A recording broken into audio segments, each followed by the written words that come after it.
स्वर्ग देवांचे सदैव तेजस्वी स्थान. पण स्वर्गात पोहोचायचा खरा मार्ग कोणता? आज आपण ऐकणार आहोत प्राचीन काळातील एक अद्भुत आणि मनाला स्पर्श करणारी पौराणिक कथा. स्वर्गाकडे जाणारा दिव्य मार्ग.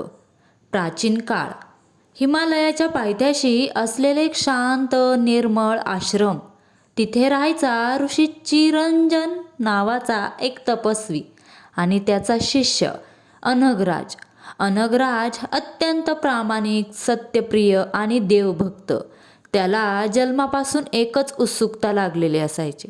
देवाला कसं भेटायला मिळतं, मृत्यूनंतर आत्मा कोठे जातो आणि स्वर्गात जाण्याचा मार्ग नेमका कसा आहे, हे प्रश्न त्याच्या मनात दिवस रात्र घोळत असत.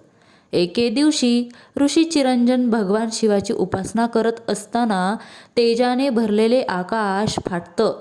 आश्रमात नारद मुनी प्रकट होतात.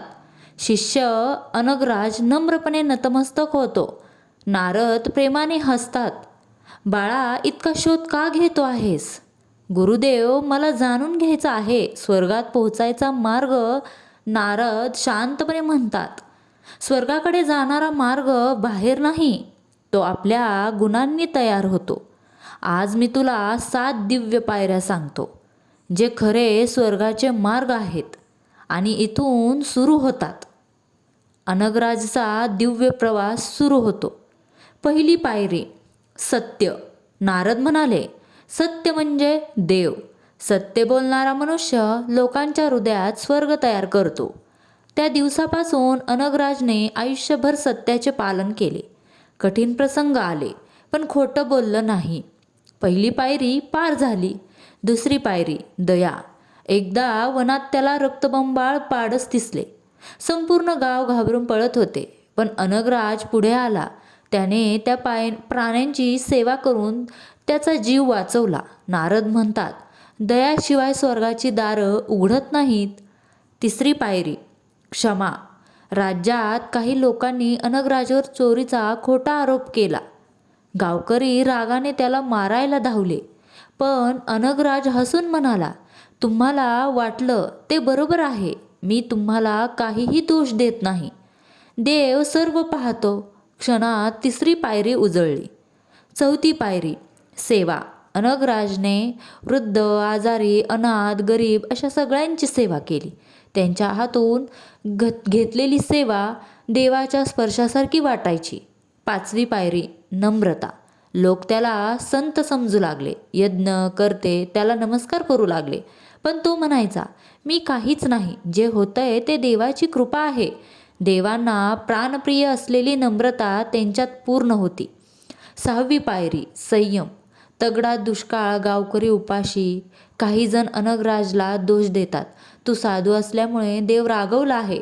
तरी तो रागवत नाही. तो शांतपणे म्हणतो, ही परीक्षा आहे. देव आपल्याबरोबर आहे. त्यांच्या संयमाने गावाला धीर मिळाला.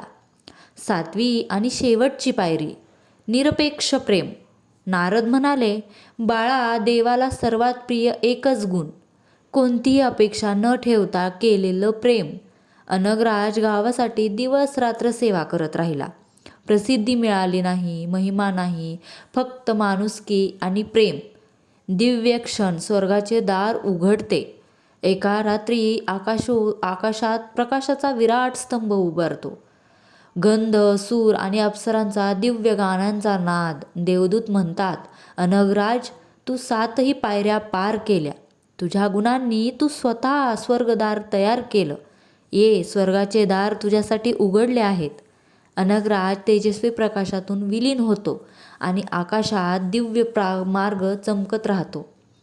स्वर्ग कोठेही दूर नाही. स्वर्ग आपल्या कर्मात, आपल्या गुणांमध्ये आणि आपल्या प्रेमात आहे. जो मनुष्य प्रेम, सेवा, सत्य, क्षमा यांचे पालन करतो, त्यांच्यासाठी स्वर्गाचे दार आयुष्यभर उघड्या राहतात. तुम्हाला ही कथा कशी वाटली? कमेंट करून नक्की सांगा. श्री स्वामी समर्थ. जय जय स्वामी समर्थ. धन्यवाद.